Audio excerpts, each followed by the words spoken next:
Alrighty, looks like we are live. I guess right now we'll see how many viewers. There was one person waiting. Mhm.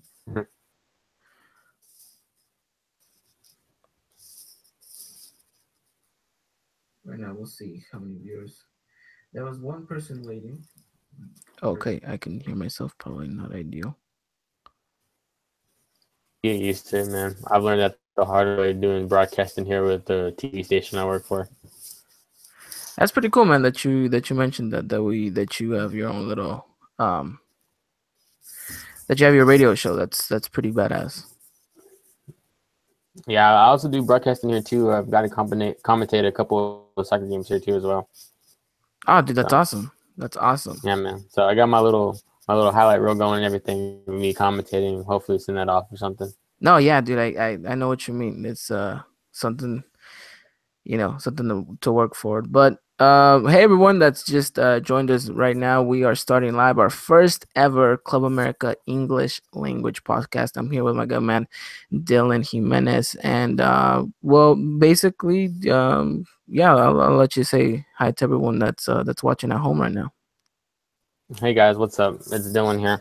I'm just kind of chilling at college and I'm actually at work right now. So I'm in one of our little edit bays where I could do this right now. So here you go. You can kind of see one of the rooms that I'm in that I work at too. All right, the man is working hard, and yeah, we're excited. We're gonna stay here and we're gonna talk to you guys everything about Club America, everything that's really happened. And so I think let's start off where I think everyone wants to start off, and that's yesterday's game against Santos. So does that sound good to you? That's should we just go in there and just dissect everything that happened? Yeah, that sounds good to me right there. Alrighty. So I guess before let's just talk scoreline. All right, America goes and wins 1-0, and I think it's fair to say that it was not a very convincing performance, and I think that's something that we've seen maybe in the past month or so, that America's is maybe just not looking like the team that everyone at least wanted them to be. Probably the last 5 games, to me, in my opinion, coming off a loss, win, draw, a loss, and win. I mean, really, I mean, like it doesn't really seem consistent like they can really be, in my opinion. Yeah, and I think well, all right, who do we put that on? Do we put that on the players or do we put that on Piojo, or is that maybe a mixture of both? I can kind of see it as a mixture of both because I mean, look who your leading goal scorer is. It's Oribe Peralta. I mean, and Oribe's like already getting there in age, and the next person in line is Mateus Uribe. I mean, like I mean, to me, in my opinion, like you're not seeing a lot from other players too, like Darren Quintero and other players like that. It just seems like he's been inconsistent. Like that's just how he is as a player. It seems like ever since he came to America. Even Romero's getting in there too with 4 assists on the season so far. I mean, we still got the Liguilla to go, but I'm seeing like where can we get more chances? Where can we create more shots on goal, and like how can we score goals and like keeping the pressure on the opposing defense? No, yeah, I get you, and I guess Uribe is on his own in the way you would classify him. I guess the guy really is, he works hard in showcase, but maybe he stands out of everyone. But I mean, that's what you would expect out of Uribe. Mm-hmm. But I think you're right going into that there really is no predecessor to Uribe to be there and score goals. And one would have thought maybe that was Darwin Quintero at one point of the season. He started to look like a new Quintero. He started looking like he was going to be this new and redefined player. And really, he's been better under Piojo, but he's not exceeded the expectation that I think people wanted him to be. Mm-hmm. And I think when you talk about Romero, yeah, you mean on this on statistics alone, he seems like he's been all right. What 4 assists, 3 goals. Yeah, 3 goals on the season too. I mean, you look at that and you say, well, it looks like he's having a pretty okay season. But for people that have been watching, what's going on this whole time, this whole apertura, you look at this player and sometimes he just looks like he's there to cobrar un check. He doesn't even look like he's just there to play. Mm-hmm. And looking at like goals per minute too. I mean, Chino Romero is just scoring a goal every 316 minutes compared to Uribe is scoring 210 goals. I mean, not 210 goals, but a goal every 210 minutes. I mean, that's your like next guy right there. That's the guy that's playing next to Uribe. And I mean, you want a guy that's scoring consistently as Uribe or possibly more too, because you know Uribe is gonna get the job done. You know, everybody's gonna watch Uribe. You know, it just seems like a lot is placed on him to score goals, to actually work the defense. But when it comes down to it, it just seems like it's always him. You don't ever see that much of a threat from anybody else. no, yeah. I completely agree with you. And we'll talk more about players like Silvio Romero and what the future is looking like for them in the club. But we kind of strayed away from the match. Let's talk Santos America. Let's talk about what actually happened on the pitch, and we'll unfold everything for those of you who didn't watch the game. So let's just talk lineup. Let's just talk lineup right away. So it looked like we were going maybe 5-3-2. With Darwin How Quintero about maybe so playing a little bit uh, on behind the right side? Peralta. So it was Marchesín in goal. That was no surprise. It was Paulo Aguilar as the right wing back. No surprise there also. It was Bruno Valdez. It was Pablo Aguilar, and it was Carlos Vargas, and Samudio was the other fullback. Miguel San Miguel. Yes, Miguel Samudio was the fullback. So Mhm. and then the midfield was Guido Rodriguez, it was William da Silva, and it was Mateus Uribe. And up top, like we said, it was Darwin and Peralta. So when the lineup came out, what was your initial thought? What was your initial thought of what was going on with the team? I was kind of surprised, seeing like how many defenders are actually lined up. Seeing a five back line. We haven't really seen that much this season from Piojo. He's always seen to play with four in the back, but this time we went with five. He went with five in the back. And about three midfielders, and then with Darwin Quintero, like you said, behind Oribe. It seemed like, and it just seemed like since he hadn't used it that much, it didn't seem to be as effective as other formations. Another formation could have been. No, yeah, I get you. And he was playing with a back four, and which was surprising. When I saw this lineup, I thought to myself, it looks like we're just getting there to get a result, whether it's a Mm-hmm. point or whether it's a 1-0 victory. That's it. It doesn't even look like we're going out there to fight for the game. And Right. that, as a fan, you kind of go into that thinking, wow, really, like, how important it is to scale up the ladder in regards to the Mm-hmm. table. And it seemed like a very defensive, cautious side going into Santos's home stadium. But I think maybe if I want to talk points on the back five, it was a formation that when he first came to America used a lot. I mean, Mm-hmm. he used that a lot, and it worked for him. I mean, you even saw what he did at in the Mexican national team, even integrating that into the 2014 World Cup. Mm-hmm. So I feel like maybe Piojo, knowing that he needed a result from here, kind of went with, well, what works for me will probably work for this as well, and probably just kind of relied on that and said, all right, I'm gonna send a back five, and we'll play, we'll soak in the pressure a little bit, we'll get them on the counter, we'll press high and try to see if they could make a mistake. And granted, it seemed like it was working for them. Mm-hmm. One player that really stood out to me was Carlos Vargas. Seeing he be kind of behind Edson Alvarez too. We've seen Carlos get a few chances at either center back or possibly pushing forward in the CDM spot where Edson also plays. But just to see him stand out finally, coming from Tijuana where he's had an excellent season, also playing on the Piojo. It's obviously that Piojo likes the player, likes the kid, but it's just that him getting minutes, him getting the time, and him proving himself, which he hasn't been able that much to do that all this season. If he's getting the chance, it was in the Copa MX, but even then, he wasn't as he could have whenever he was at Tijuana. Yeah, no, yeah, and I think he was definitely the one player that you kind of said, wow, unfortunately for the kid, like you said, he's behind Edson Alvarez at the moment, and uh, to a fair point, I mean, yeah, Edson's been absolutely amazing. But I think if the kid keeps working the way he has and gives performances the way he does, I'm pretty sure at practice he's killing it too. So, I mean, there's a reason why Piojo brought him, and you can start seeing that he's starting to grow into this team. And if the future decides that Edson, is to leave to Europe, I think America is secure and safe in knowing that Carlos Vargas can definitely pick it up where Edson left off. Guido Rodriguez too, playing the same way they've always playing, putting on a good performance there in the midfield and scoring the lone goal that to secure the 3 points for America too. Yeah. The golazo, came a little bit late in the match. Once the match looked a little bit more scrappy than anything. Mm-hmm. But I think, yeah, Guido had a good performance too. I think he finally scored his first goal for America in the tournament, and I think it's only going to be a boost for him and for the club, especially knowing that the league is coming up.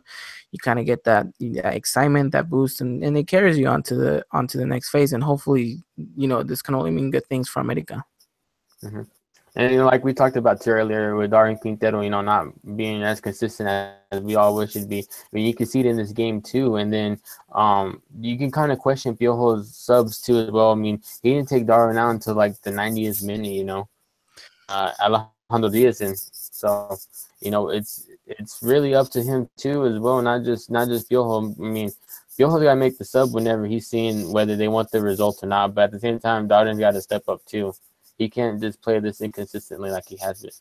No, yeah. I think if we're gonna be pointing fingers, I think the blame is gonna kind of be shared all around with Mm-hmm. Piojo and the players. And I think to just talk about Darwin, I think I think this game summed up exactly what the season was for him. He started off kind of good, kind of vibrant, very very fast paced. He was taking people on, he was doing dribbles, but you never really saw an end product from him, which was Mm-hmm. kind of alarming. And even and it looks like he's a designated free kick taker when it's time to put the balls into the goal.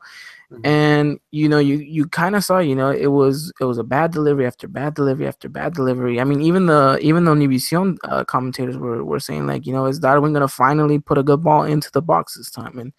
And I think it's just an overall game that kind of just showed up, like, yeah, Darwin Quintero got better from last season, but is he really the Darwin Quintero that people were expecting him or wanting him to be? I don't think so. I think that's the one thing that you can criticize him, is that he just has not had an end product, and it's quite alarming. And you can kind of see it in the stats too. I mean, only 59% of his passes were completed the whole entire game. And though he didn't really necessarily play the full game, still in 89 minutes, only 19 passes were, it seemed like it were created by him. Only 59% of those passes were completed. It's got to be better for him, especially with the way we want him to play.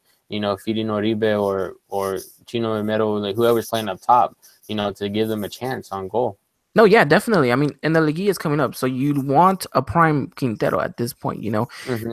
You'd want him to say, okay, you had 17 games. Now it's time for you to just bring it all. It's you Yeah. got the Clásico Joven.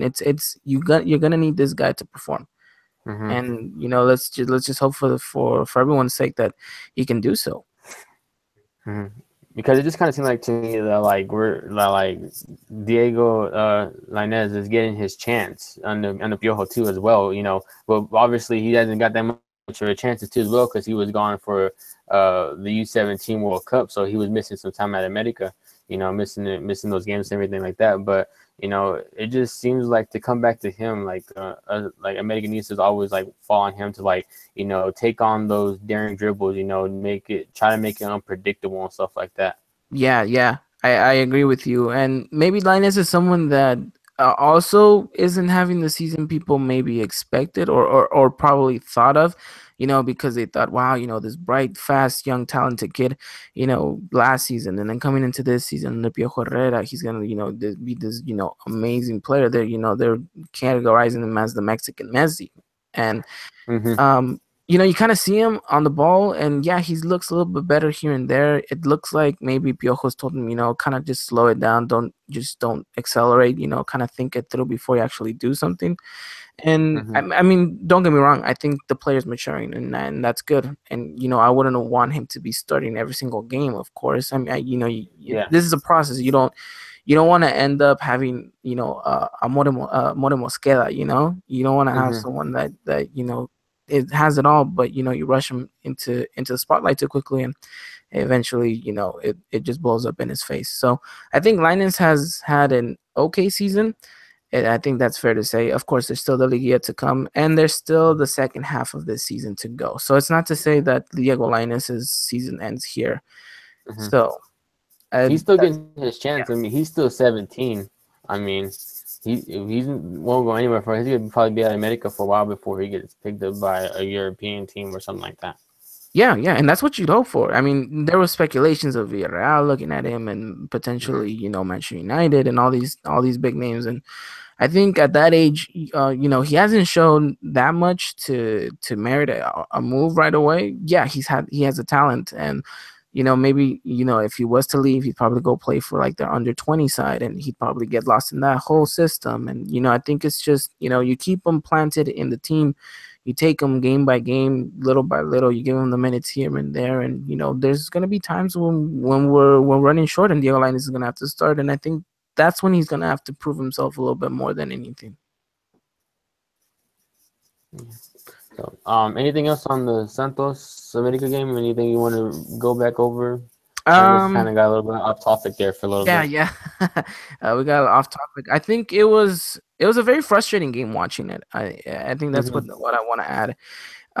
Watching it, you just kind of got frustrated because there was times where you just thought this is not good enough, and it hasn't Yeah. been good enough, and you thought, in each game you think, well, that wasn't good enough and that wasn't good enough, but then you're like, well, maybe the next game will get better, and maybe the next game, and this was literally the last game of the regular season, and it still wasn't good Hmm. enough. And even though we made it into third place and we're going into the Liguilla, you kind of just scratch your head and thinking, this is just like, I'm, back to what I was saying, this isn't good enough. And people, I've seen some people a little bit confident going into this Cruz Azul game, saying, oh, we got this easy and all this stuff. But I don't feel like that. I feel like there is something to worry about this team. That's it's something's just not right. And hopefully Miguel Herrera can tweak it out right Hmm. before the game on Thursday, I believe it is, right? Yes, Thursday. Hmm. Yeah, yeah. So I mean, but yeah, just that it was frustrating, but I think all our frustration paid off once he saw that golazo from Guido Rodriguez going. Yeah. Well, I mean, like you said too, it was frustrating watching the Santos game, and like you said, Miguel Herrera's got to tweak things and everything. And one thing he's got to really look forward to is like I said too at the beginning, like just creating a little bit more chances, more shots on goal, whether it be from Oribe, Darin, or Mateus Uribe, Guido, or somebody, just any. Seems like it's got to be anybody, But I mean, Cruz Azul is not gonna go down without a fight. Like you said, it kind of seems like it kind of be like an easy two-legged games, kind of. But I mean, at the same time, Cruz Azul will battle back no matter what. It's their what, like first league in like what, the last 3 seasons, 4 seasons. Yeah, yeah, yeah. I mean, they haven't made Yeah, the league in a while, so they're gonna be yeah. So motivated. And yeah, to they're be gonna be motivated to advance and to show that this group of players can actually do something too.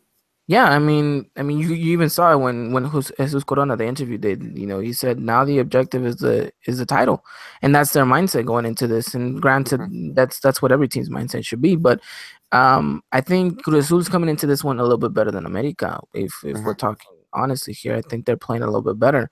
But I mean, I think quality wise, we definitely can have an advantage over them if everyone brings their A game.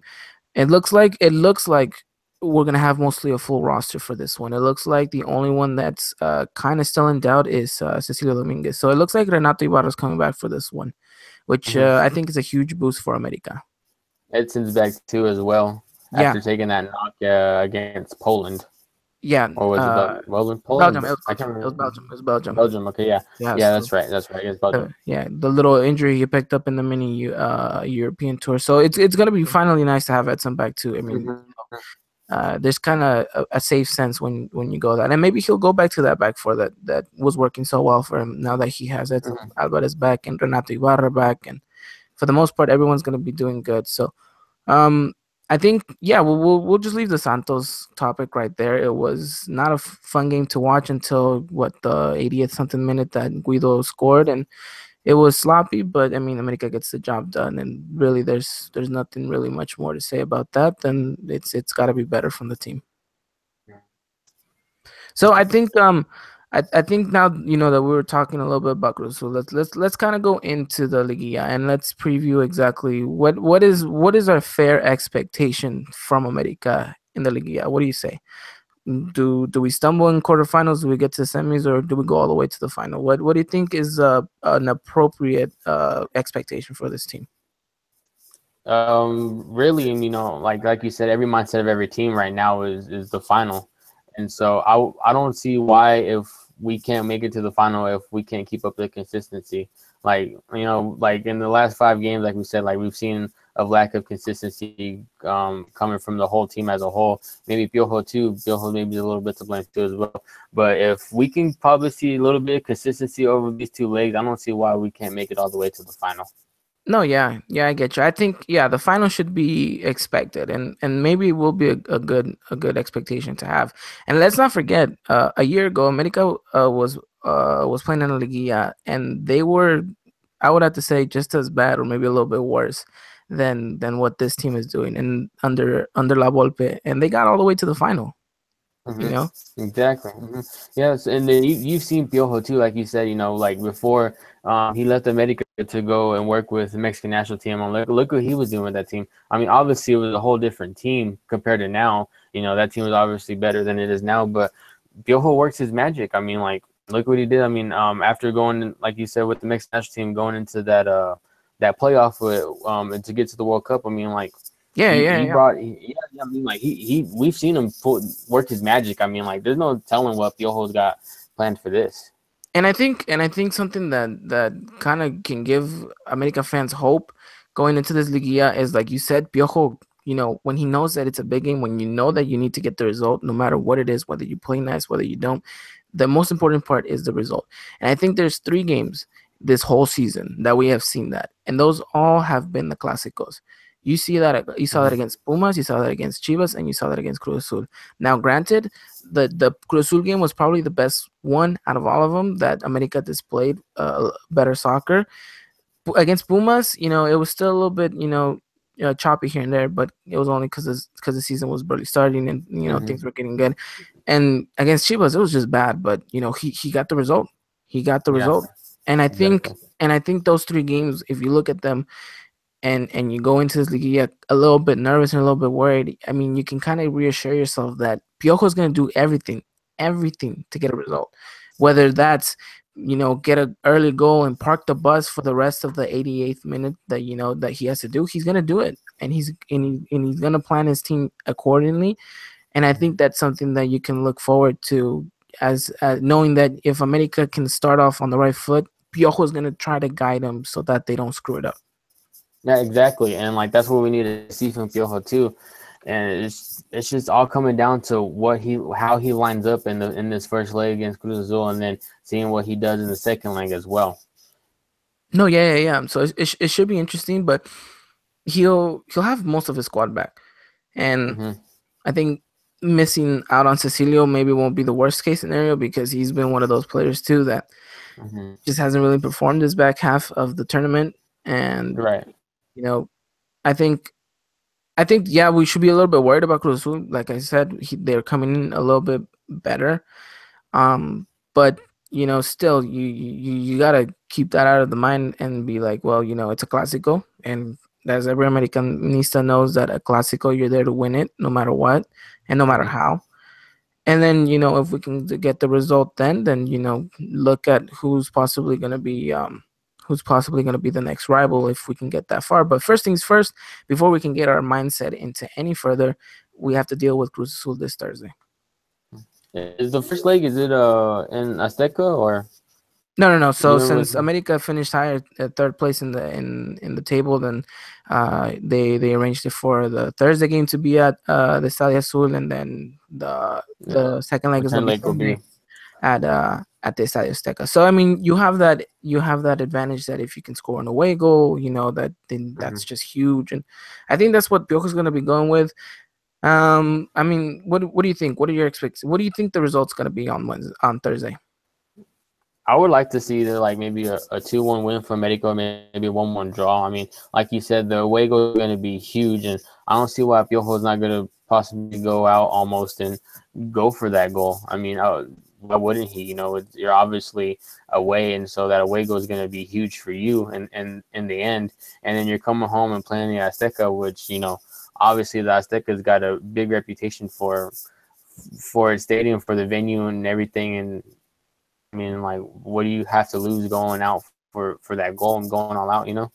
No, yeah, yeah, no, I get you, and I think, yeah, I think you're kind of obligated at this point to go for the goal. I mean, it's really kind of like a golden ticket, and going into the second leg. So I think I would be, yeah, I think a 2-1 would be absolutely a dream result. A 1-1 would be a very favorable result, but maybe even losing 2-1 wouldn't be so bad either, because you have that away goal, and then you have the game at home, and then you kind of get rallied up knowing that, okay, we lost, but we got that away goal. We can kind of just pick it up. All we got to do is score one more goal and defend and all that stuff. But I think as long as you have an away goal, I think I'm going with a 1-1 draw at the Estadio Stool, and going into this Tech Up, maybe getting a result there.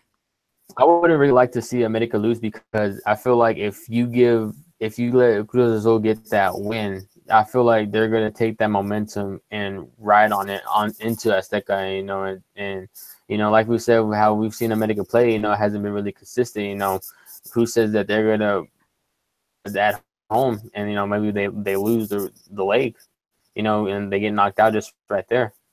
Like you said too, Cruz Azul is coming in like the better squad too, and who says they can't take that momentum if they win, and just ride in, and they they already have a little bit of the advantage too.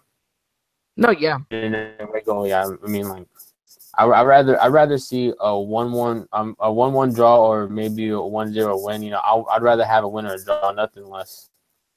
No, yeah.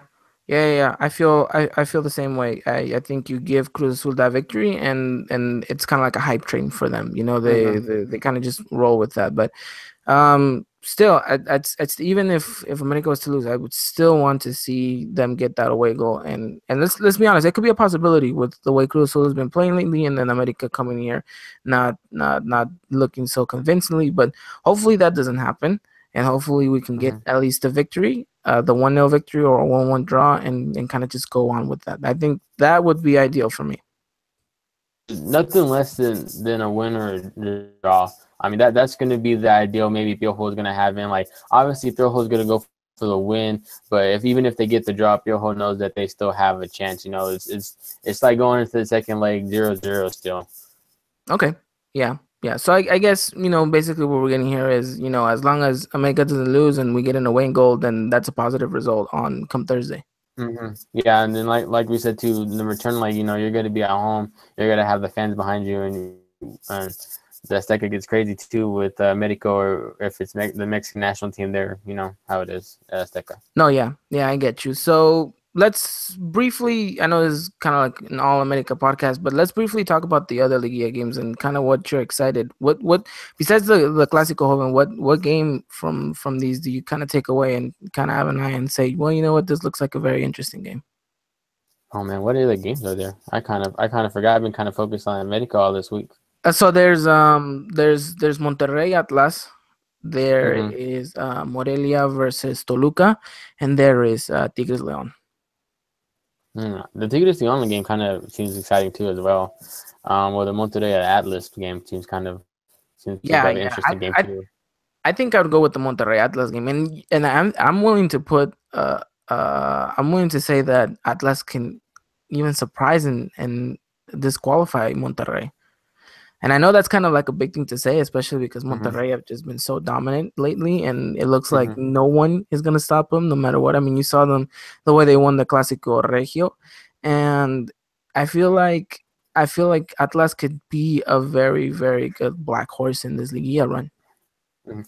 Yeah, Atlas, like to the start of the season, you've had like a great start, winning what the first 2 or 3 games, and then you have all this Rafa Marquez stuff, like just kind of like it Yeah, just kind yeah. of like yeah, it brings the morality of the team down, and like you see the team just like going like this like dark hole, and then like all of a sudden like they start to pick it back up a little bit, getting a win here, a draw here, and everything, and just going on. Then you get Rafa Marquez back too, which is also a good thing for Atlas too. So I mean, I wouldn't be surprised too if possibly like even like fight for this qualify Monterrey.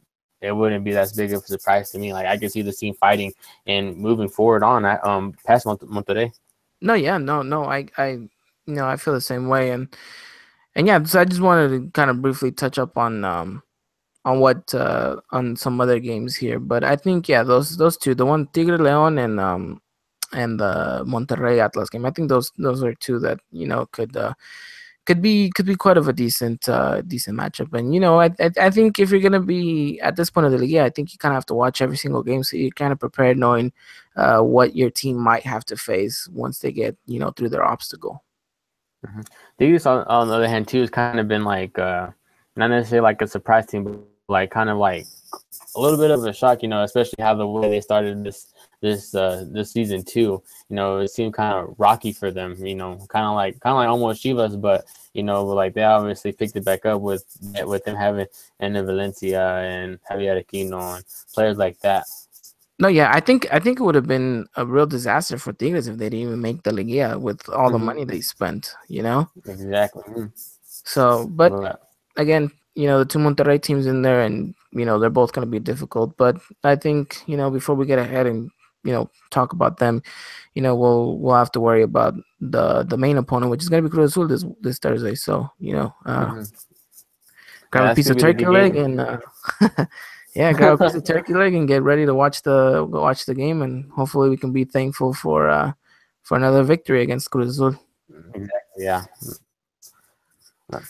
No, yeah. Okay, so obviously with the Liguilla coming up, it means that the regular tournament, the Apertura, is officially done. It means all 17 games were played, and I kind of want to talk, just kind of summarize basically the whole season that was for America. What the good, the bad, the ugly, all that stuff, and I guess I'll get things started and say that it looked very positive coming into midway of the season, and I think somewhere between the Toluca León game, things just kind of fell apart. Mm-hmm.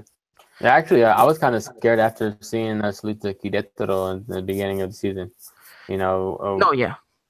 Yeah, I was like, man, like, are we gonna really like have this kind of season? And then like, I just like you said, like they picked it up. You win after win after win. Like the win over was a big one too. But then like towards the end of the season, it just kind of like consistency wasn't there. We weren't seeing the consistency from like Cecilio Dominguez, Donny Quintero. I mean, these are like the two players that like are supposed to like bring in like the passes to create the chances for us and stuff like that. And we hadn't really seen that much from them, especially from Cecilio. But I mean, overall, I think the season could have been better. But I mean, like it wasn't like necessarily bad either. No, yeah. In my opinion, yeah. Yeah, no, I mean, if you compare this to last season, it's outstanding. I think if you were to get a time machine and go back last year and tell everyone, all the Americanistas, that hey, America is gonna finish third place next year under Pio Herrera, everyone's gonna think, wow, really? Like they're gonna say that it's a much better season. The team's so much better than it is, and all that stuff. And if you kind of look back at it, I think it's just the fact that people see that you have Piojo and that you're expecting these high quality stuff from the team, that maybe, the season wasn't good. But I think if you just look at the overall standing, everything, it was a really good season, because last season we didn't even make the Liguilla in the Clausura. And, we were playing a very, very ugly soccer. I mean, under La Volpe, it was defend, counterattack, defend. Like there was no, what's the right word to put?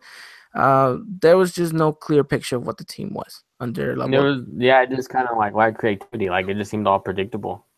Yeah. I mean, what the only thing you had outstanding in the Clausura last season was what Diego Lainez. That was pretty much it. You Yeah, mean, and you had Edson too. Edson coming in too. yeah. That's and Linus, but that was it. I mean that's pretty much it. And this is a so much better season than last Hmm. one. But I think just the way because a soccer fan's memory is very short. It is Yeah, ridiculously short because what we focus on is not what happened a year ago. No, we focus on what's been going on the past 2, 3, 4 months. That's it. yeah. That's what we kind of have in focus. And because of the past month, things have not looked good. We're like, damn, this America doesn't look like it's the same America. Things are going bad, and but honestly, we should be pretty proud of this team because they finished third place, because they finished a lot better than what they did last year, and because granted they're not playing that well, but they have the capacity to be able to, raise it up a level or not or two. Yeah, I would have liked to see them finish second. I mean, I could possibly, I kind of saw them finishing over Monterrey, but it's especially whenever we lost to Monterrey, that's what seemed to kind of killed us too the most going into like the last two as well. I mean, like, look, you lost to Monterrey, Twice. You lost to them in the regular season and the Copa MX too as well. I mean, like Yeah. it seemed. I mean, like there's been talk of this whole season, Monterrey are the title favorites, but I don't see why not America can push and fight for that title too as well. Finish should have they I think they should have finished at least second, possibly first too.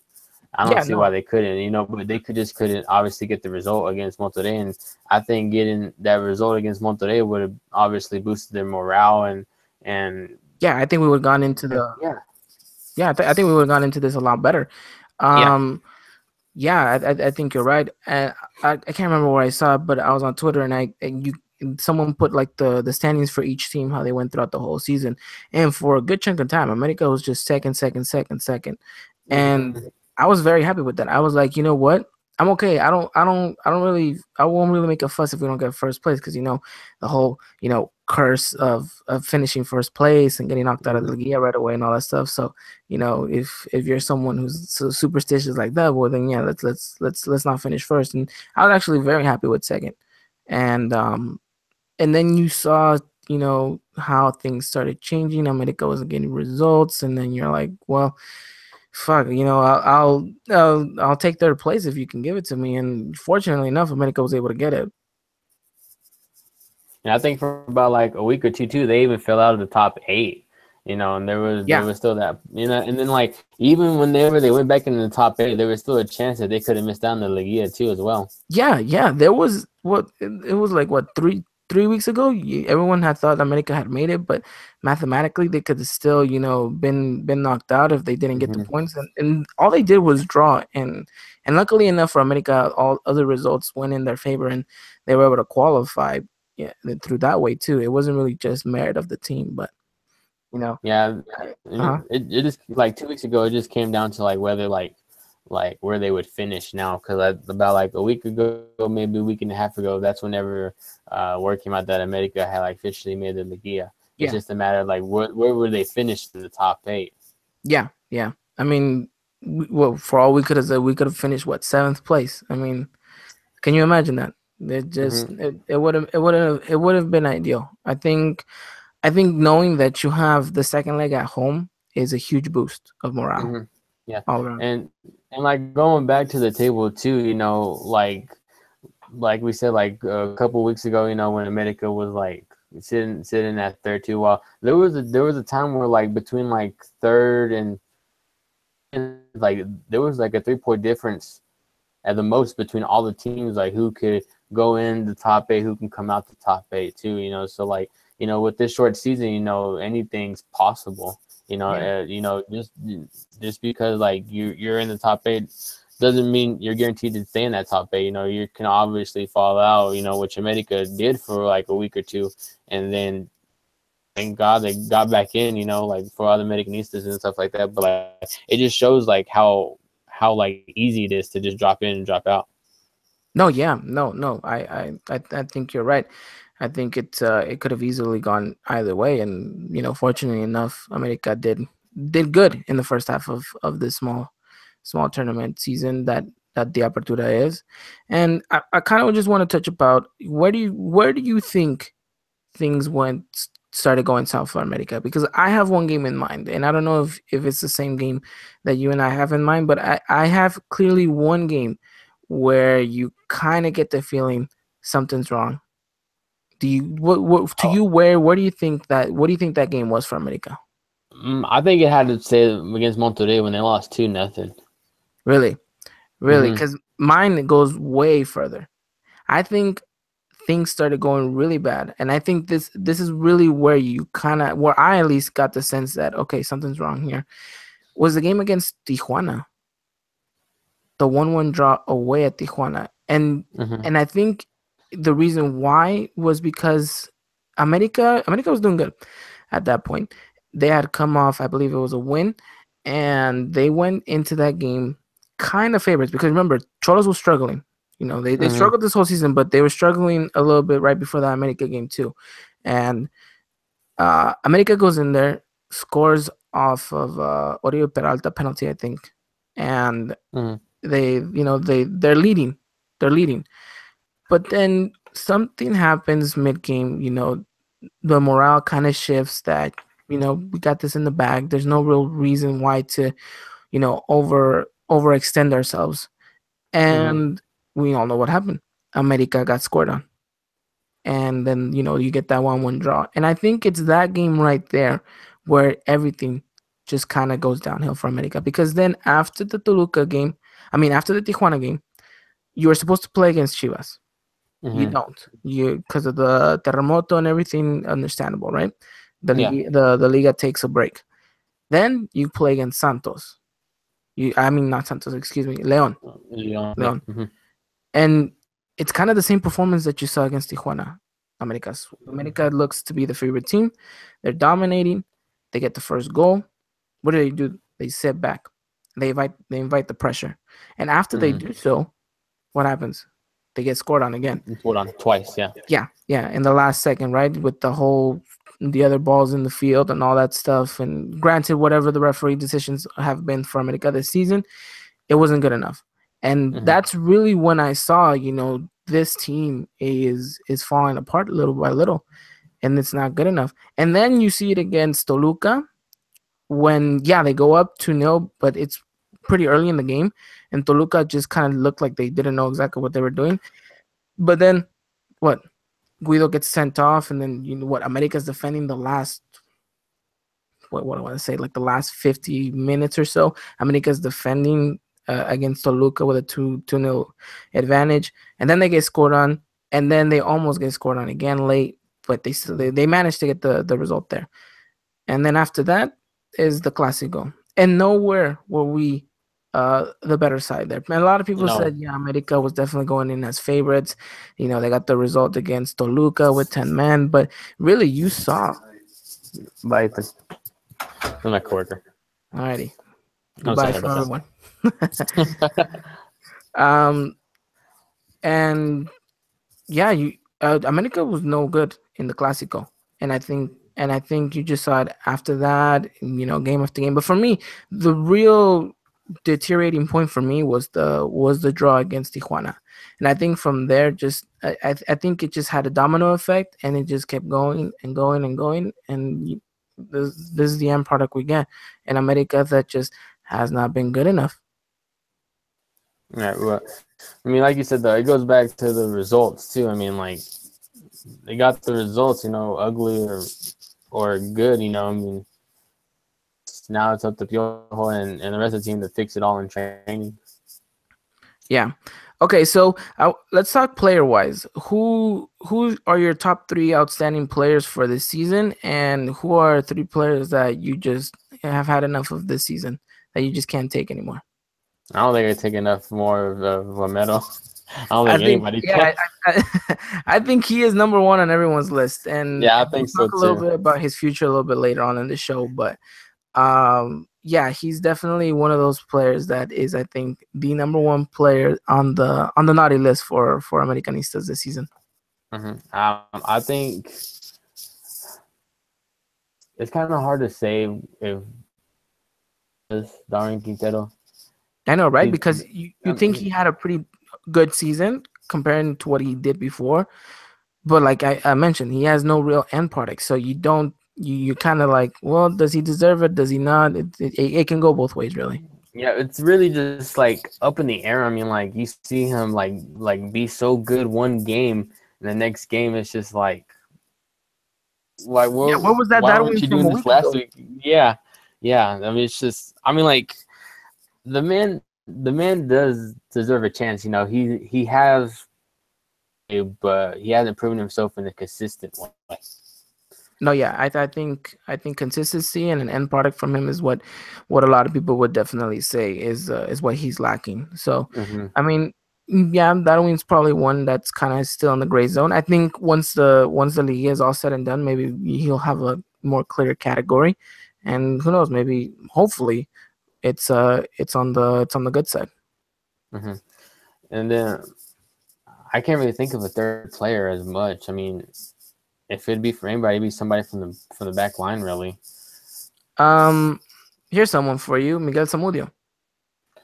See, like I don't know. I mean, like I don't know. I just don't like him as a player overall. Like Yeah, he just I don't know. He looks like someone who's mean at practice. I don't know. That's just yeah, like I want to see this guy train. Like I want to see like what he does. Like I no, don't know. no, Like yeah, yeah. He looks like someone who maybe would take a joke the wrong way. yeah, I don't know. Like I kind of feel like he just goes through the motion. Like I don't No, take yeah, something yeah, seriously. Like dude, like you're getting paid. Like I just feel like he's just here to get paid. Like I don't know. yeah, Like yeah. And I think I no, I completely agree with you. And here's the thing. I think if we're gonna categorize as not a good season, I think Miguel Samuel definitely goes in there. I think mhm. he's lacked performance now for a while now. He's been inconsistent. He, yeah, I mean, he likes to get forward and he knows how to get forward, but the man does not know how to defend at times, and it's frustrating, you know. And it's just been frustrating because no one has really been able to fill the void of Miguel Ayun in that position. No Right. one, Mhm. no one. I mean, for God's sake, we had Mares starting over Samudio a season ago. Oh, I I know, and mean, I was just like, and that wasn't good. Everyone knows. No one wants to relive the Mares era. no, I sure No. don't. um, but maybe someone who besides Miguel Zamudio isn't content to be on that list. It's probably someone not a lot of Americanistas would have thought at the beginning of the season, and that is Cecilio Dominguez. Yeah, I mean, like we've seen him, like like he has 3 goals on the season, and we seen him, like at the beginning, like he's seen like this bright future in the season. Then all of a sudden, it's just feel like he just like just going down, and he never came back up. He's still going down at the moment, and he's hurt right now too. Doubtful, like you said, towards the Thursday's match against Cruz Azul. And it's just, will Cecilio Dominguez ever go back to the Cecilio Dominguez that he was like the beginning of the season? Yeah, and I'm afraid that Cecilio is a player that is exciting and good for a very short amount of period of time. Because what happened when he came into America last season? He was bright, he was good, but then he got injured, and he Mm-hmm. wasn't really the same. Of course, now he comes back from injury. He's under new management, someone that he can be excited about, someone that will manage him a little bit better, and he performs. I don't know what happened. I don't know if this is something that happens that has to do with personal life issues, whatever it is, whatever it may be. But he just has not been the same Cecilio Dominguez. You see him walking on the pitch. You see him just kind of like get tackled, stay on the ground, take a sweet little time to get up.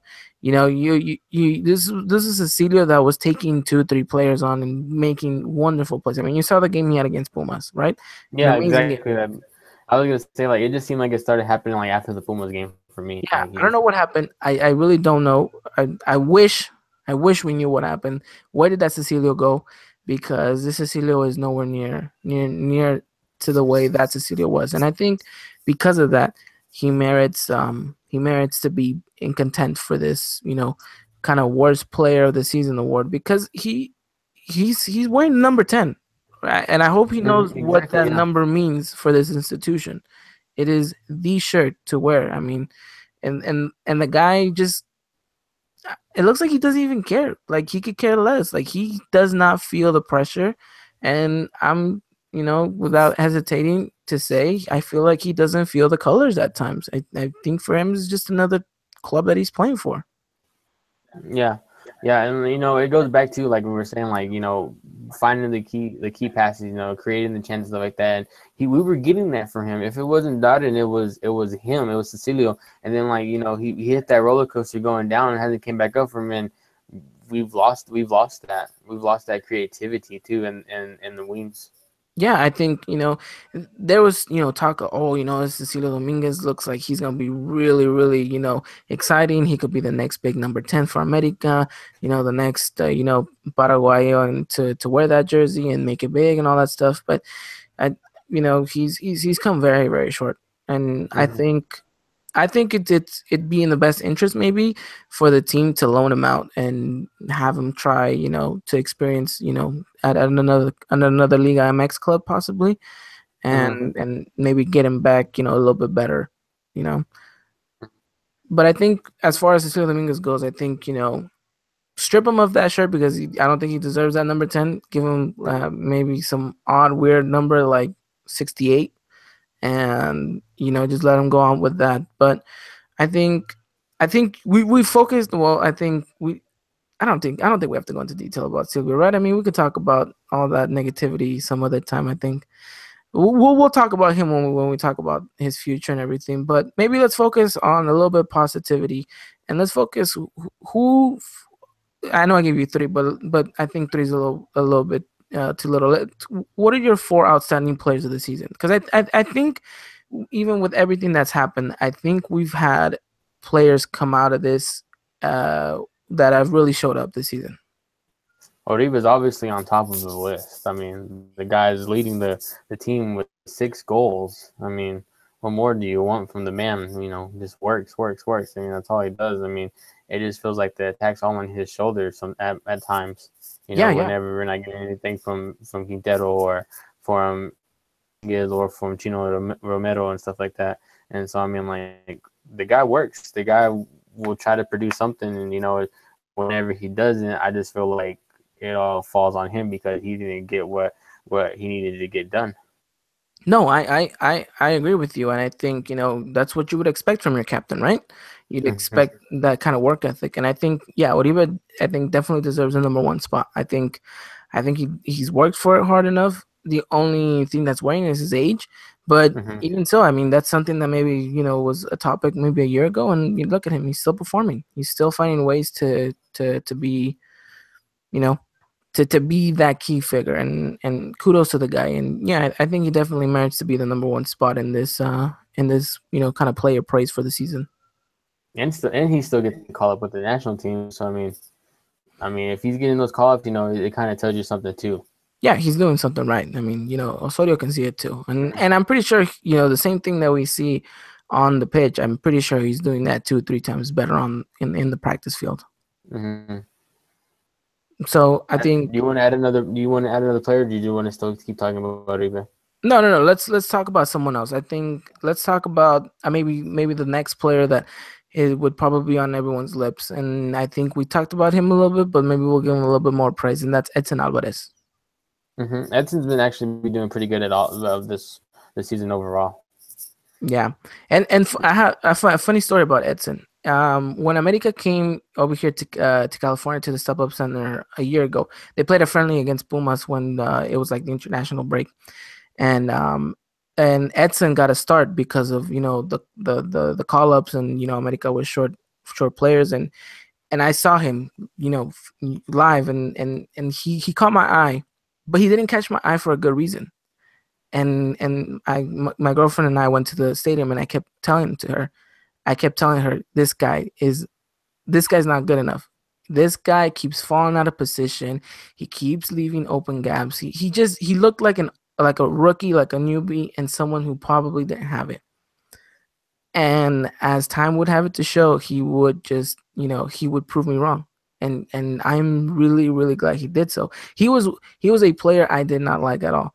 And I throughout the whole game, I was complaining about him. I was like, this kid, what is he doing? Does he not know how to play that position because he was playing in the center back role that he started off with, Hmm. and whenever he got the ball, he'd go forward, and the only thing and I kept telling my girlfriend, I was like, you know what, the guy's good at going forward, but he doesn't really come back and defend when he has to, when he loses the ball. And I got to experience a very raw Alvarez, Hmm. and to see him grow and now to be maybe a potential starter for the Mexican national team, it blows my mind. It absolutely blows my mind. And I think it merits to say that Edson Alvarez is definitely been, I think, aside from Mario Peralta, America's best player this season. And it's obvious too, when Juan Carlos Osorio invited him to the Confederation Cups to at least train with the team, what he was doing with him and what he saw with him, and you see even the Gold Cup too, how versatile he can be. He obviously played in the CDM role and the center back role, but we also got to see him play in the right back role, which is you didn't really think you'd see him playing, and you see how good he performed in that right back role whenever he was given the start at the right back. Yeah, and I think we have to give praise to La Volpe on this one, because I think he guided Edson Alvarez very, very well. Hmm. I think he knew how to kind of, raise him into this team, kind of, take him little by little, and we had injuries, of course, so he kind of had just, he had to throw him there, but at the same time, kind of guiding him, and I think Edson Alvarez definitely grew from that, and then of course from the Gold Cup experience and the Confederation Cup experience. I mean to train alongside people that I'm pretty sure he idolized, and to be able to Hmm. learn from that and play. I think it definitely just made him an all around best player, and I'm willing to say that if he can continue like this, he can definitely be better than a Diego Reyes in his prime. Well, I really think Diego Reyes too, especially after his move to Porto. Diego Reyes really dropped down, and it really looks like Edson can really step up and take his place. But obviously Juan Carlos Osorio, so Diego Reyes seems like he's gonna call up no matter what. But yeah, like you said, potentially Edson really could fill those shoes, and Diego Reyes is like 26, 27. Edson's 20. Yeah. So, I mean, who would you rather have? Really, it kind of seems like Edson or Diego. And to pick Edson, Edson works hard. Edson, like we saw in the Go Cup. He'd push forward, and when he'd come back, he'd work up and down the pitch, and he had no problem with it. No, yeah, yeah, I agree, and I think Edson's always gonna be maybe compared to Diego Reyes's shoes before he can actually grow out of his shadow. But I'm willing to say he's just a much all around better player than Diego, because Diego's had to play right back too before. He's had now with this new role under Juan Carlos Osorio has had to be a holding center defensive mid and a center back, and those are three positions that Edson plays as well, and I think Hmm. plays really, really well. I think he's adapted himself very well to every manager that he's had, and I think that it just merits a kind of a congratulations to the guy for going above and beyond, because like I said, this is one of the players that I thought, well, it's just another one of those canteranos that just they're just there to fill a gap, and that's pretty much it. But he came to our surprise, and he was so close. He was so close to scoring the game-winning goal against Tigres last Christmas to win us our 13th title. If it wasn't Hmm. for everything that happened towards then, he would have been the hero that night. Exactly. Yeah. And But I I mean, think, obviously, uh like, but it was just a heartbreaking moment, not to get that goal and just to lose the title too as well. yeah, yeah. I mean, but I'm pretty sure he's always gonna remember that, go in the final. That's obviously big. But yeah, I think Edson merits number two spot, if not maybe number one.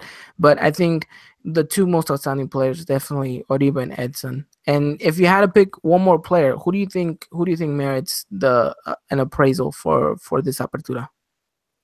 I would have to. It'd be kind of a surprise maybe, but I would really kind of say Paul Aguilar. After coming back from injury, it kind of really seems like he hasn't really lost a step. Yeah, he's had a few bad games here and there, but like really, like Paul Aguilar's still playing like Paul Aguilar did before his injury. It seems to me. No, yeah, I think he's a good shout too. Um, I think my pick would be between Paul Aguilar or Agustin Marchesin. I think Hmm. either of those two. I think William da Silva would have probably been in that list if he wouldn't have gotten injured against Leon because he was playing really good. This is a William da Silva that was doing absolutely amazing under Piojo, and then unfortunately, he gets injured, and you aren't really the same once you come back injured. You take a while, but I think Paul Aguilar, definitely, we missed him a lot, and he came back, Hmm. and it looks like he's picked up where he's left off. Obviously, he's not at his prime anymore, but he's still a really really good fullback, and I think game in game out he shows it. But I think Edson Alvarez is definitely. I mean, Edson Alvarez, Agustina Marchesin deserves a little bit of appraisal too. I mean, you kind of feel very secure, like there's no worry when it comes to Agustina Marchesin, and I think it's good for the guy because everything that happened with his transfer and the fans backlashing him and him saying whatever he said, and now for him to be able to be the number one and not and have that confidence and give that confidence to the fan base. I think that's huge, and he's had some really good saves and some really big performances in this season. But I think Paul and Marchesino are my two guys that probably get a mention as well. Yeah, I can agree with that. Yeah. So we've talked a little bit of those players. Let's kind of talk in regards to what we talked about the season, and we said it seems mediocre, but it's actually a really good one. Let's talk maybe about transfer rumors. And I know we were speaking a little bit this off air. There wasn't you really haven't really heard much, but from what I've heard, the latest is Silvio Romero is all but secured to leave the nest. This once this apertura ends, it looks like there's two potential clubs from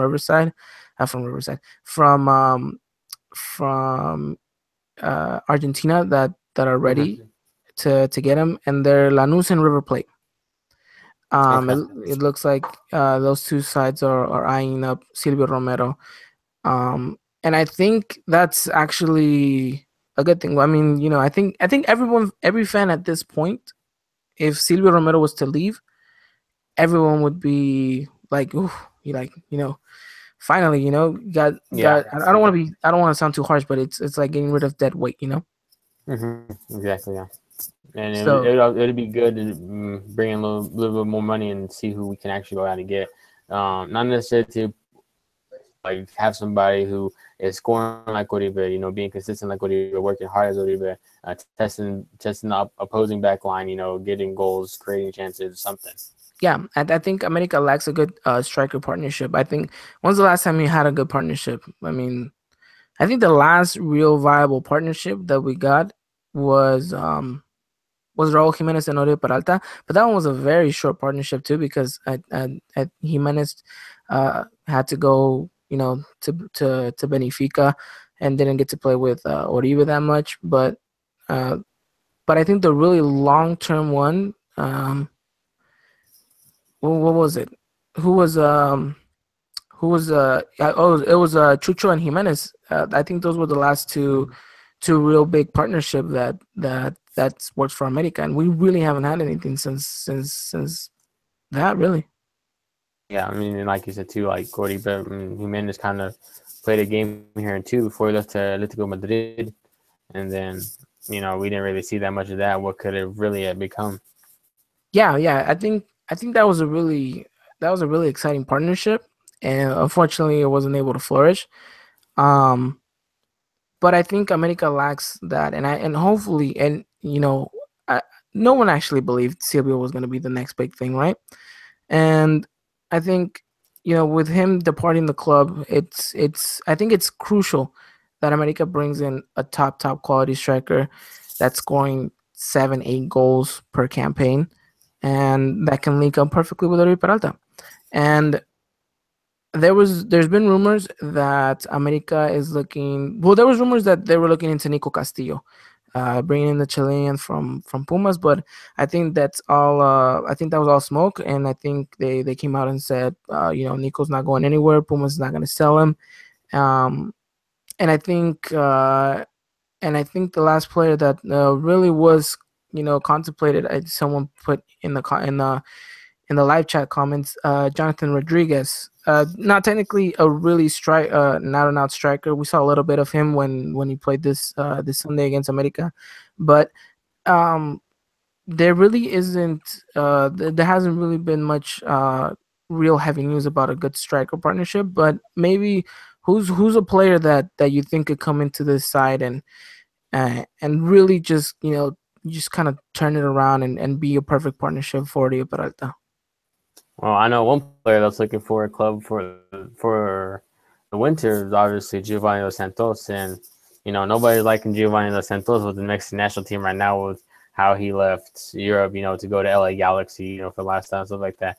But obviously, like if him and Jonathan are obviously looking for teams to play, like they're obviously wanting to go to the World Cup, and so I don't think it'd be such a bad idea to have Giovanni come in, possibly.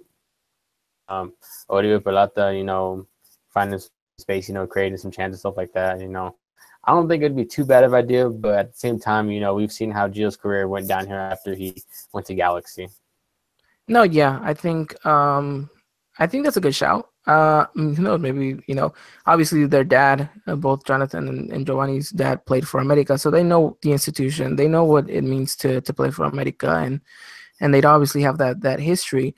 But like I think, like you said, it's a risk. It's a risk to kind of bring them in. I know both of the Santos brothers are gonna be they're gonna be concentrated in Mexico City at training under Juan Carlos Osorio's management.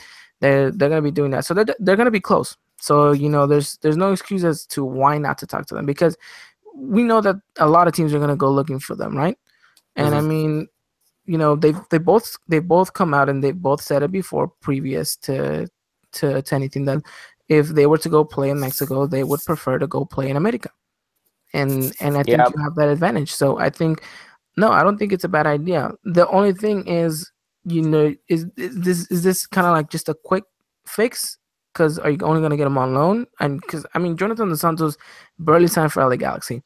You're not going to be able to get him on a transfer fee. I think he has his contract. He likes his life in LA. He wants to see how that goes. I think you can get him for possibly a loan, but that's it. And probably at least till the MLS season starts. yeah, yeah. And do you want? I mean, and the same thing goes for Giovanni Santos. Are we gonna buy him, or are we just gonna loan him out? I mean, what if he has an amazing season, and with America goes off to the World Cup ends and goes back to LA Galaxy, and now America's in the same position as they were 6 months ago. Well, who are we gonna get? Who's going to be that partnership? We had such a great dynamic duo between Giovanni and Peralta. Now, what's going to happen. I think if you're going to go for Jonathan Dos Santos, I think a loan move is fine. I think you can do that. It's fine, and let him go his way afterwards. I think if we're going to go for Giovanni Dos Santos, I think if you really think this guy's the answer, if you really think he's going to prove himself, and let's be honest, he played very good under Miguel Herrera, Giovanni Dos Santos.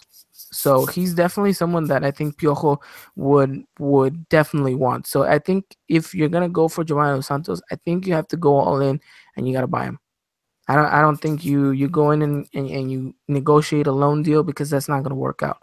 That's only gonna work out in favor for the LA Galaxy and for Giovanni Dos Santos, because the LA Galaxy is gonna have one of their star players continuing to play regular football. And then, of course, Giovanni Santos, he's going to be able to play and, be in prime shape for the World Cup. But I think if you're going to go for someone, I think, you go for Giovanni and you go for a permanent deal. You don't go for a loan move. I think a loan move is just a waste of time. And if that was going to be the case, then I would have rather us spend, maybe that wage money on someone that was going to be here for, 3-4 seasons. Yeah, I agree. Yeah. Yeah, and I think I remember the Univision people had said there was this Chilean striker in the MLS who Miguel Herrera really liked, and who has the potential to be scoring. Has the potential to be a good partner to Oribe Peralta. For the life of me, I cannot remember what the guy was, and I'll try looking him up. But it looks like he was a pretty decent shout too. But I'm not really sure what's going on with that. Aside from other transfer rumors, for players joining the team, um, there was once a rumor that Gael Sandoval was gonna come to America, but we obviously know how that ended up. He Mm-hmm. ended up going to Chivas. Mm-hmm. Um, who else was in content to come to to the team? Um, there was another Santos player, but it seems like all the America players usually start at Santos and then end up coming to America. But I can't remember his name right now. It's been quiet for right now. As far as transfers go, Mm-hmm. um, coming in. Coming Mm-hmm. out, obviously, it's I think the two big names is Silvio Romero and Miguel Zamudio. I think Miguel Zamudio is leaving. He's not gonna go. I don't think he has a designated club, but his contract ends in December. Mm-hmm. So he'll. I think what the club's gonna be doing is they're just gonna let the contract run. And I think both Miguel Zamudio and the club are okay with that, and he'll part his ways. He'll go his way, and now it leaves a kind of like a void in that position that again, America has yet to fill. Who's the perfect candidate for that position? Who's coming in that left back position, and who would you want to be? And I'm just reading this right now, of course, from one of our viewers. Sambuesa is also a name that has been sounding a lot lately. It looks like he might be coming back to America. Mm-hmm. Well, I wouldn't really see anybody coming in for that left back spot. I feel like Barulad could possibly fill in that spot, and then we could possibly see Edson going back to a right back position. That's how he can be. I know they wanted God, it's the right back from Santos. What is his name? Um, I'm trying to figure it out. I'll figure it out right now. Um, but I know that that's the player that Miguel Herrera wants for a fullback position. Um, let's see. I got him right here. Abela, Abela. Mm-hmm. So, Piojo likes Jose Abela, and he looks like he could be a pretty good candidate to come to America too. Um, I know a lot of people would shout for Layun to come back and fill that left back role, and I don't think that's too I much. don't. I don't think that's I I, don't think I don't think that's too unrealistic. I think that's a possibility. and then especially seeing like at what was it the last two qualifiers, maybe the two previous, he wasn't in the squad, and there were rumors saying that he was making a move, trying to get out of Porto so he can go ahead and get playing time. But we obviously seen that he didn't make no moves, and he's still at Porto right now. And so it wouldn't be a bad idea either, considering this is a World Cup year coming up, and coming back to America, he's obviously going to get playing time with the left back position open. And we've seen how good he can be with America too, and he's thriving under Piojo too as well. Yeah, yeah, no, I agree. I think Layun coming back would be awesome, and I hope they can make it work. Because it kind of sucks because Layun is struggling to get game time at Porto. Um, and I just think that move was just wrong. Obviously Watford let him go on loan, and then Porto ended up buying him, and Mm-hmm. then they just kind of forgot about him. And it would have been nice to see Miguel Ayun in Watford because it looked like he was loved at Watford because obviously he was part of that squad that from the championship went to the Premier League, and he scored on their first game in the Yeah, I coming think back into the so. Premier League against Everton. Um, so I mean, he was beloved in Watford, and to this day, I think they still message around on Twitter. It would have been nice to see Miguel Ayun in the Premier League, and I think we would have seen a much better Miguel Ayun if he was playing at that high level competition, because I think he would have had a spot in Watford's side, Mm-hmm. because they used them. They sometimes even used them as a center midfielder, and he seemed quite suitable for for that position. So, and obviously he's someone that knows the institution, that knows how important it is to play for America, and that he'll give 110% for the team. Right. Yeah. So, I think Miguel Ayun's a good shout, and Jose Abela is someone that Piojo is looking at. But what are your thoughts about a possible return of Sambu? It would be great. It'd be probably the answer to some of our prayers. Whenever it comes to like scoring goals and threatening that back line, get some creativity going. Making our attack unpredictable and stuff. So I mean, like I'd love to see Sambu come back. Actually, like Yeah. it wouldn't be a bad idea at all. And he's been killing it at Toluca too. Yeah, he's adapted well to life in Toluca. Maybe not to the extent that they wanted him but he's still proving to be a good player. I don't know. I have mixed feelings about Sambuesa, to be honest, because he was the idol for such a long time, our club captain, but it just seemed that he could never keep his head on. And he Mm-hmm. always lashed out. As a captain, you can't be getting a red card every other game. You know, Right. I Mm-hmm. mean, you saw him. The way that he lost his head against Tigres in the final last year. You know, Mm-hmm. it just seemed that right there, that I feel like at that point it was the final straw for some fans like me, Mm-hmm. like myself, who just thought he's great. He knows how what it means to play for America, but the guy is just he doesn't have any discipline. And I Mm-hmm. think as a player, you need to have that. As good as you can be, if Cristiano Ronaldo was getting red card after red card after red card, he wouldn't. He regardless, he could be named as the best player in the world, but he is not going to be an efficient player on the pitch because you can't rely on him to play the 90 minutes, to be there for sometimes big games. Because if a player like him is getting red cards, then at some point you have to think to yourself, well, is this guy actually even contributing? Mm-hmm. Right. Yeah. But that's my mixture of emotions. But if he's willing to come back, and of course he's gonna have Piojo Herrera. I mean, he knows how to work with him, and I Yeah. think we saw Sambuesa with a little bit more of a calm head under Piojo at times, at times. But maybe he comes back and he has a better stable mindset, and Piojo's because I think Piojo had to deal with that this season with Guido.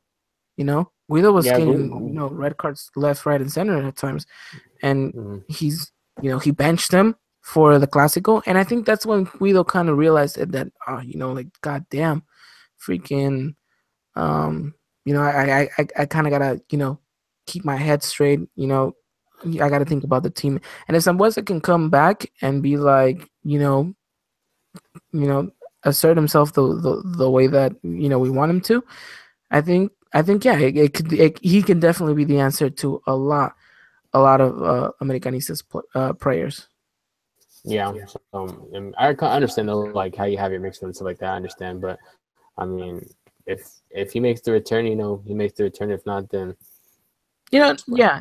No, I get it. I mean, he's one hell of a player. Don't get me wrong, and he brought countless of joy to everyone's heart that follows America. But um, that's the only thing that I'm worried about. Also he's getting up there age wise.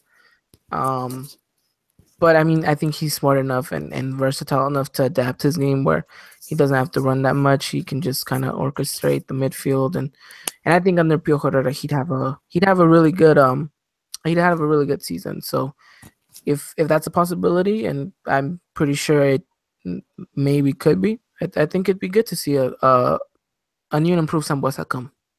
yeah.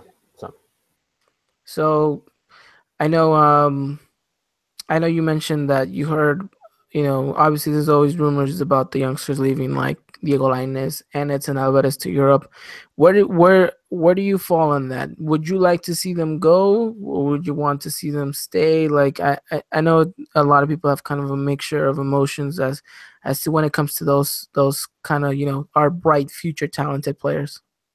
hmm well, I mean, Diego Linus, I'd actually want him to stay. I wouldn't want him to leave so soon.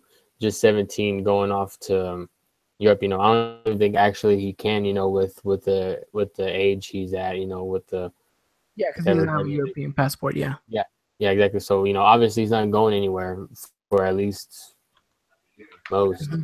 Hmm. But Edson, I think it's time. But obviously America's gonna wait until after the World Cup.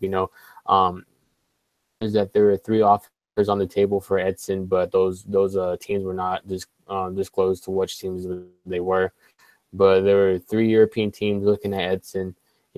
But this after this like full season, like the towards the end and after the World Cup, America's probably just going to open the possibility of Edson leaving, which for me it's whether it's when it comes to the national team too as well, showing that our players can make the leap, at a young age and go and like non and drastically improve more than what they can possibly in the Liga MX.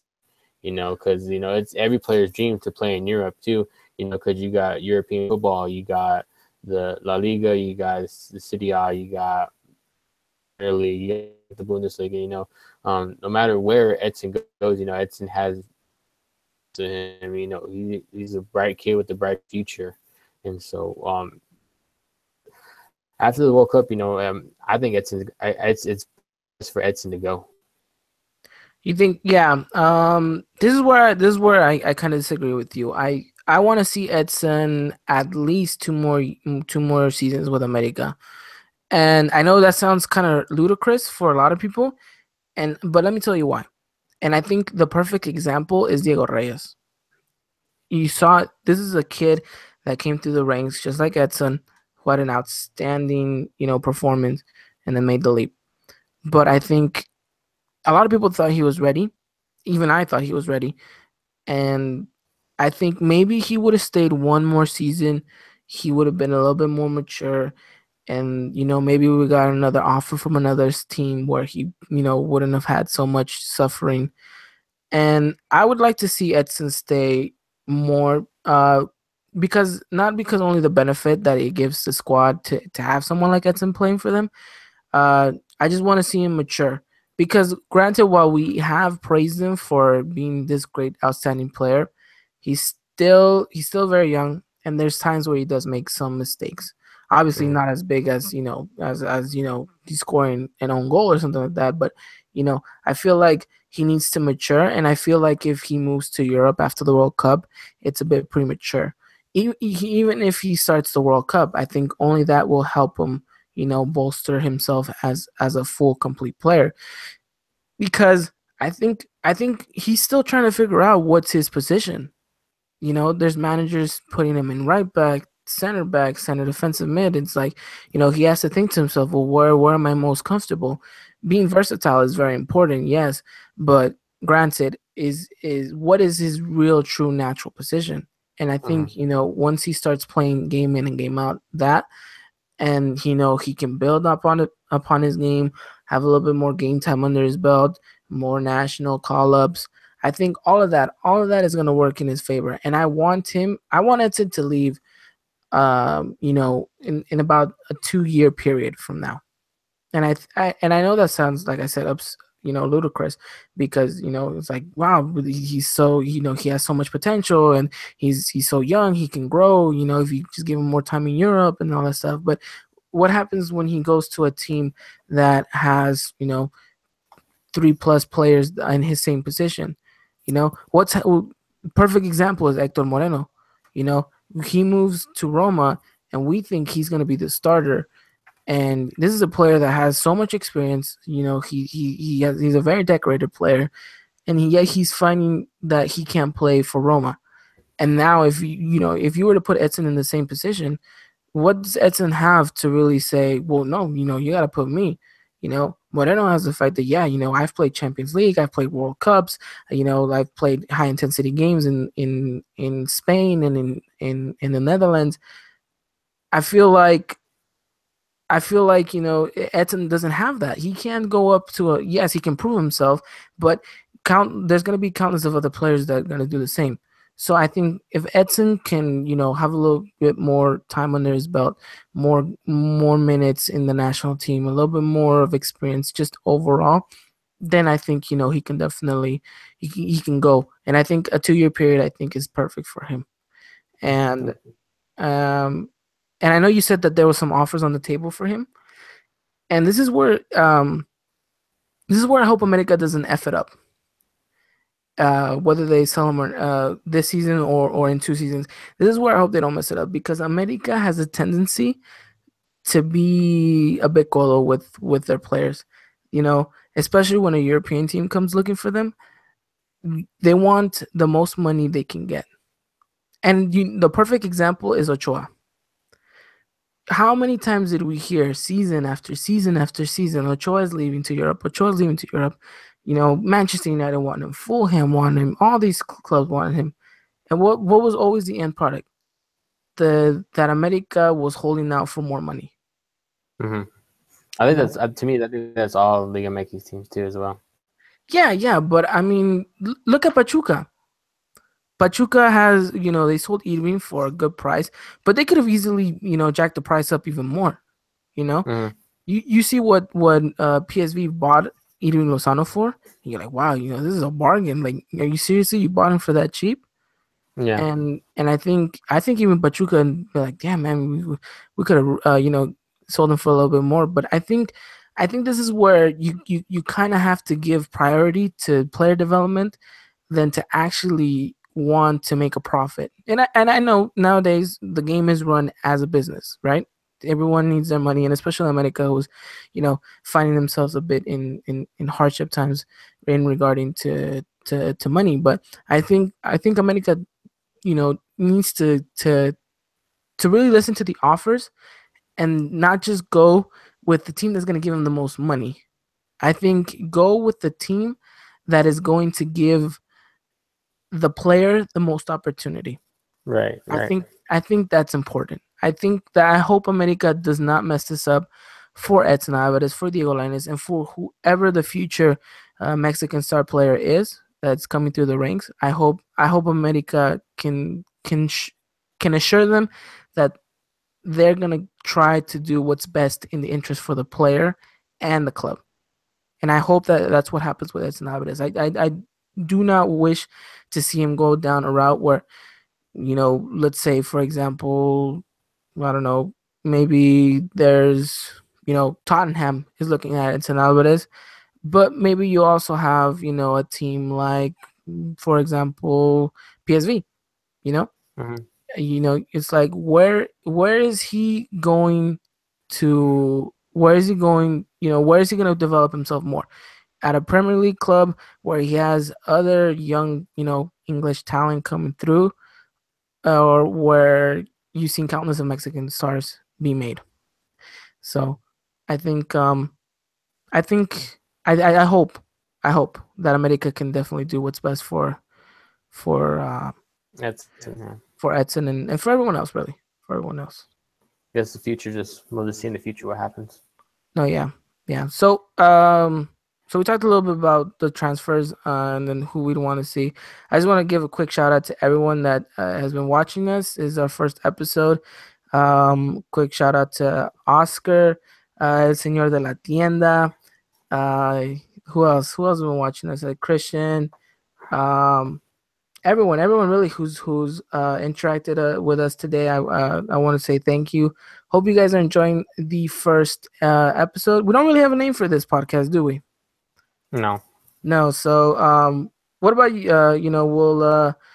We'll leave it up to you guys. Why don't you guys put in the comments a name, and then I think we'll pick our top four, and maybe we'll do like a Twitter poll, and then we'll decide. We'll give you guys the opportunity to give us the name. So write down what you guys want, and again, thank you guys for tuning in to this first ever Club America English podcast. I think that's exciting. I think it should be fun. I think there's a lot of topics that are still yet to talk about, and I think maybe in the future we can also go down a little bit down memory lane talk about past Americas and compare and contrast and all that stuff.